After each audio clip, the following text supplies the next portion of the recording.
Bismillahirrahmanirrahim. Assalamualaikum warahmatullahi wabarakatuh. Innal hamdalillah nahmaduhu wa nasta'inuhu wa nastaghfiruhu wa na'udzu billahi min syururi anfusina wa min sayyiati a'malina. May yahdihillahu fala mudhillalah wa may yudlil fala hadiyalah. Asyhadu an la ilaha illallah wa asyhadu anna Muhammadar Rasulullah. Allahumma shalli ala Sayyidina Muhammad wa ala ali Sayyidina Muhammad. Ini saya akan membahas tentang tafsir Tarbawi yang judulnya itu adalah prinsip-prinsip pendidikan Islam dalam Al-Quran. Baik teman-teman, sebelum kita lebih lanjut lagi pembahasannya, kita harus mengingat kembali apa yang dimaksud dengan prinsip. Kata prinsip berasal dari bahasa Inggris yaitu principle, yang artinya asal, dasar, pokok, pendirian, ajaran, atau aturan. Lalu kita juga harus tahu apa itu prinsip-prinsip pembelajaran. Prinsip-prinsip pembelajaran menurut Bahtiar adalah kebenaran atau dasar yang dijadikan pokok berpikir dan bertindak dalam pelaksanaan pembelajaran. Al-Quran merupakan kalam Allah Subhanahu wa Ta'ala yang diturunkan kepada Nabi Muhammad SAW sebagai pedoman hidup Muslim, dan di dalam Al-Quran itu terdapat nilai-nilai pendidikan Islam, mulai dari konsep, tujuan, prinsip, metode, media, hingga manajemen pendidikan Islam itu sendiri. Melalui tafsir Al-Quran dengan metode maudu'i dan bayan, dihasilkan 9 prinsip pendidikan Islam. Yang pertama ada prinsip rohmaniyah atau kasih sayang. Yang kedua ada prinsip takamuliyah atau integratif. Yang ketiga ada prinsip sumuliyah atau menyeluruh. Yang keempat ada prinsip wasoliyah atau kemediaan. Yang kelima ada prinsip tawazuniyah atau keseimbangan. Yang keenam ada prinsip istimrariyah atau kontinu. Yang ketujuh ada prinsip waqi'iyah atau kontekstual. Yang kedelapan ada prinsip robaniyah atau ketuhanan. Yang kesembilan ada prinsip uswiyah atau keteladanan. Prinsip rohmaniyah itu berasal dari kata Rahman. Ya, jika kita mencari dalam Al-Quran, kata Rahman atau Ar-Rahman itu banyak sekali. Tapi di sini saya akan membahas pada salah satu surat saja yang terdapat kata Ar-Rahman, yaitu pada Quran surat Al-Fatihah. Nah, sini saya lebih khusus membahas kepada ayat ketiga, sebagaimana bunyinya yaitu A'udzubillahi minasyaitonirrajim. Bismillahirrahmanirrahim. Ar-Rahmanirrahim. Yang artinya yang Maha Pemurah lagi Maha Penyayang. Jika kita melihat tafsir Al-Misbah yang dikarang oleh Quraisy Shihab, beliau itu mengatakan bahwa yang Maha Pemurah lagi Maha Penyayang di sini itu adalah pemeliharaan Allah tidak dapat terlaksana dengan baik dan sempurna kecuali dengan rahmat dan kasih sayang. Jadi ayat ini adalah penegasan dari ayat sebelumnya yang bunyinya adalah A'udzubillahi minasyaitonirrajim. Bismillahirrahmanirrahim. Alhamdulillahirabbil alamin. Segala puji bagi Allah, Rabb semesta alam, Rabb seluruh alam, Rabbul alamin. Nah, di sini tuh ada kata-kata seluruh alam. Jadi Allah itu adalah pemelihara seluruh alam, tapi Allah itu tidak sewenang-wenang dalam memelihara. Allah itu memeliharanya dengan penuh rahmat dan kasih sayangnya. prinsip rohmaniyah perlu diterapkan pada proses pembelajaran. Karena apa? Karena dengan sentuhan kasih sayang seorang pendidik kepada peserta didiknya, maka pada saat itu juga peserta didik akan menghargai atau mengapresiasi kesungguhan serta keikhlasan seorang pendidik dalam berkomunikasi dan berinteraksi edukatif dengan dirinya, sehingga nilai-nilai yang disampaikan akan dengan mudah diterima. Al-Ghazali juga pernah mengemukakan pendapatnya bahwa seorang pendidik harus mengasihi, sayangi, dan memperlakukan peserta didik seperti anaknya sendiri. Prinsip pendidikan Islam yang kedua adalah takamuliyah, yang artinya integrasi. Nah, untuk membahas prinsip ini, mari kita lihat tafsir dari Jalalain, Imam Jalalain. Ya, beliau mengatakan pada Quran surat Al-Alaq ayat 2 yang bunyinya A'udzubillahi minasyaitonirrajim. Bismillahirrahmanirrahim. Khalaqal insana min 'alaq. Imam Jalalain menjelaskan bahwa Allah telah menciptakan manusia atau jenis manusia dari alaq. Alaq ini adalah bentuk jama dari alaqoh. Alaqoh adalah segumpal darah yang kental. Nah, segumpal darah yang kental ini adalah tahapan kedua sesudah nutfah. Nutfah adalah segumpal air yang berpadu dari air mani laki-laki dengan air mani perempuan. Nah, dan setelah 40 hari lamanya air itu menjadi segumpal darah. Lalu segumpal darah itu nantinya akan menjadi segumpal daging atau mudghah setelah 40 hari. Allah itu maha kuasa menjadikan manusia dari air mani, lalu menjadi segumpal darah, kemudian menjadi manusia penuh.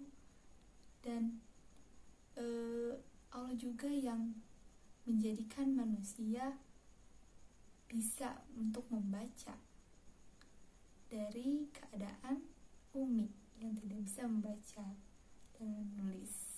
Makna keterpaduan yang terdapat dalam Quran surat Al-Alaq ayat 2 sebagaimana yang telah dijelaskan oleh Imam Jalaluddin Al-Mahali dan Imam Jalaluddin As-Suyuti, ya, itu menjadi bukti bahwa dalam proses pembelajaran atau dalam proses pendidikan Islam itu perlu adanya prinsip takamuliyah atau prinsip keterpaduan atau integratif. Keterpaduan dalam pendidikan Islam maksudnya adalah ketika peserta didik dapat menjadikan pembelajaran itu baik dari hasil pengamatan atau penelitian yang ia lakukan dari sumber belajar, diubahnya menjadi suatu kebenaran empirik dan teologis. Nah, sehingga peserta didik itu bukan hanya menguasai teori, tapi juga ia akan bertambah imannya. Dan yang terpenting bagi seorang pendidik dari prinsip ini adalah bagaimana cara pendidik untuk menemukan indera dan hati peserta didik, ilmu dan amal peserta didik, teori dan praktik peserta didik, konkret dan abstrak, material dan spiritual, serta dunia dan akhirat peserta didik. Baik, prinsip pendidikan Islam yang ketiga adalah prinsip syumuliyah, artinya menyeluruh. Nah, kita dalam membahas prinsip ini, kita bisa melihat tafsir Quran surat Al-Anbiya ayat 107 yang bunyinya adalah A'udzubillahi minasyaitonirrajim. Bismillahirrahmanirrahim. wa ma arsalnaka illa rahmatan lil alamin. Shadaqallahul azim. Jadi ayat ini, ayat Al-Anbiya 107 ini, menurut tafsir Al-Azhar, tafsirnya Hamka, ya, beliau ini mengatakan bahwa sistem ajaran yang dibawa oleh Nabi Muhammad SAW adalah sistem yang membawa bahagia bagi semua manusia dan dapat memimpin kepada kesempurnaan hidup di dunia ini. Masih dalam Quran surat Al-Anbiya ayat 107. Namun kali ini adalah tafsir yang disampaikan oleh Ahmad Mustafa Al-Marogi dalam kitab tafsirnya Tafsir Al-Marogi. Nah, menurut beliau, ayat ini itu menjelaskan bahwa Rasulullah SAW diutus dengan membawa ajaran yang mengandung kemaslahatan di dunia dan di akhirat. Hanya saja orang kafir tidak mau memanfaatkannya dan berpaling darinya akibat ketidaksiapannya dan tabiatnya telah rusak, tidak menerima rahmat dan tidak mensyukuri nikmat ini, sehingga dia tidak merasakan kebahagiaan dalam urusan agama maupun urusan dunianya. Jadi dapat disimpulkan gitu ya, bahwa dalam pendidikan Islam itu harus mencakup kepada keseluruhan aspek, baik aspek pribadi maupun aspek kemasyarakatannya. Jadi seorang peserta didik itu harus dapat mengembangkan potensinya sebagai hamba Allah yang taat dan sebagai masyarakat yang baik di kehidupannya. Tidak hanya ia taat beribadah kepada Allah, tapi dia juga harus bisa bersosial dengan baik. Bagaimana dia itu berbudaya, berekonomi, dan berpolitik yang baik, seperti itu. Prinsip yang keempat yaitu prinsip tawazuniyah, yang artinya keseimbangan. Nah, untuk membahas prinsip ini kita lihat tafsir Quran surat Al-Qasas ayat 77 yang bunyinya A'udzubillahi minasyaitonirrajim. Bismillahirrahmanirrahim.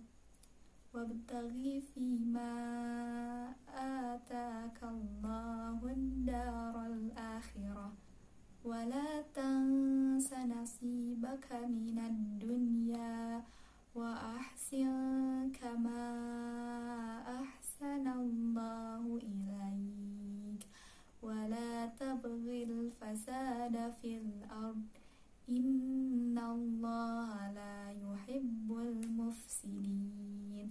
Shadaqallahul azim. Yang selanjutnya ada tafsir dari Kemenak Republik Indonesia. Menurut Kementerian Agama Republik Indonesia, arti dari atau tafsiran dari Quran surat Al-Qasas ayat 77 ini adalah, dan carilah pahala negeri akhirat pada apa yang Allah berikan kepadamu berupa harta dengan mengamalkan ketaatan kepada Allah melalui harta itu di dunia ini. Dan janganlah kamu lupakan bagianmu dari dunia dengan jalan bersenang-senang di dunia ini dengan hal-hal yang halal tanpa berlebihan. Dan berbuat baiklah kepada orang-orang dengan memberikan sedekah sebagaimana Allah telah berbuat baik kepadamu dengan memberikan harta yang banyak. Dan janganlah kamu mencari apa yang diharamkan oleh Allah berupa tindakan berbuat kerusakan di muka bumi dan penganiayaan terhadap kaum. Sesungguhnya Allah tidak menyukai orang-orang yang berbuat kerusakan, dan Dia akan membalas mereka atas amal perbuatan buruk mereka. Selain tafsir dari Kemenak Republik Indonesia, ada juga dari Quraisy Shihab, yaitu dalam bukunya Tafsir Al-Misbah. Beliau menafsirkan bahwa ayat ini adalah dan jadikanlah sebagian dari kekayaan dan karunia yang Allah berikan kepadamu di jalan Allah dan amalan untuk kehidupan akhirat. Janganlah kamu cegah dirimu untuk menikmati sesuatu yang halal di dunia. Berbuat baiklah kepada hamba-hamba Allah sebagaimana Allah berbuat baik kepadamu dengan mengaruniakan nikmat-Nya. Dan janganlah kamu membuat kerusakan di bumi dengan melampaui batas-batas Allah. Sesungguhnya Allah tidak meridhoi orang-orang yang merusak dengan perbuatan buruk mereka itu. Yang berikutnya ada tafsir Al-Muyassar yang dikarang oleh Mujama' Raja Fadrahan Syekh Allamah Dr. Shalih bin Muhammad Al-Syekh. Nah, beliau menafsirkan Quran surat Al-Qasas ayat 77, yaitu carilah dengan harta yang telah Allah berikan kepadamu pahala akhirat dengan melakukan amal ketaatan kepada Allah di dunia. Jangan meninggalkan bagianmu di dunia dengan cara menolak menikmati yang halal tanpa berlebih-lebihan. Berbuat baiklah kepada manusia dengan bersedekah, sebagaimana Allah telah berbuat baik kepadamu melalui harta yang melimpah tersebut. Jangan mencari apa yang Allah haramkan atas kalian berupa perbuatan merusak di muka bumi dan pelanggaran terhadap kaummu. Sesungguhnya Allah tidak menyukai orang-orang yang berbuat kerusakan, dan Dia akan membalas mereka atas perbuatan buruk mereka. Prinsip ini seimbang dengan prinsip yang sebelumnya, yaitu prinsip syumuliyah atau yang artinya menyeluruh. Jadi pendidikan Islam yang menyeluruh akan melahirkan pendidikan Islam yang seimbang. Sebagaimana tafsiran Quran surat Al-Qasas ayat 77 yang tadi saya telah jelaskan, bahwa kita itu diperintahkan oleh Allah Subhanahu wa taala untuk mengejar kehidupan akhirat tanpa melupakan kehidupan dunia. Karena apa? Karena dalam kehidupan dunia kita memiliki hak-hak yang harus kita penuhi. Contohnya hak tubuh kita, hak keluarga, hak hati, dan lain sebagainya. Jadi dalam pendidikan Islam kita perlu menanamkan prinsip ini. Kenapa? Agar kehidupan duniawi dan kehidupan ukhrawi kita bisa berkembang dengan proporsional dan benar. Prinsip pendidikan Islam yang kelima adalah prinsip Robbaniyah. Prinsip Robbaniyah ini artinya adalah prinsip ketuhanan. Nah, saya akan mengambil contoh kata Rob dalam Al-Quran ini pada Quran surat Al-Fatihah ayat 2. Bagaimana yang telah kita hafal, surat Quran Al-Fatihah ayat 2 ini bunyinya adalah A'udzubillahi minasyaitonirrajim. Bismillahirrahmanirrahim. Alhamdulillahirabbil alamin. Shadaqallahul azim. Jadi menurut Imam Jalalain dalam kitab tafsirnya, beliau itu mengatakan bahwa ayat ini merupakan kalimat berita yang berupa pujian kepada Allah Subhanahu wa taala, dan Allah ini adalah Rabbul Alamin. Rabbul Alamin adalah pemilik semua pujian. Allah lah yang harus dipuji oleh setiap hambanya dan berhak disembah. Allah ini Tuhan semesta alam yang memiliki seluruh pujian dari semua makhluknya. Makhluknya ini terdiri dari manusia, jin, malaikat, hewan-hewan melata, dan lain-lainnya. Pada prinsip Robbaniyah ini mengedepankan apresiasi dan penghayatan atas kebesaran dan kehadiran Allah Subhanahu wa taala. Jadi dalam pembelajaran di pendidikan Islam, menurut prinsip ini haruslah berawal dan berujung kepada pengagungan Allah Subhanahu wa Ta'ala. Jadi misalnya ketika seorang peserta didik melihat suatu fenomena yang membuat fenomena alam jadi misalnya ketika seorang peserta didik melihat suatu fenomena alam yang membuatnya takjub, dia itu harus bisa menempati rasa takjubnya itu kepada Allah Subhanahu wa Ta'ala. Sekianlah penjelasan tentang prinsip-prinsip pendidikan Islam dalam Al-Quran. Mohon maaf bila banyak kesalahan. Terima kasih telah menonton video ini. Jangan lupa like, comment, and subscribe. Bye bye. Assalamualaikum warahmatullahi wabarakatuh.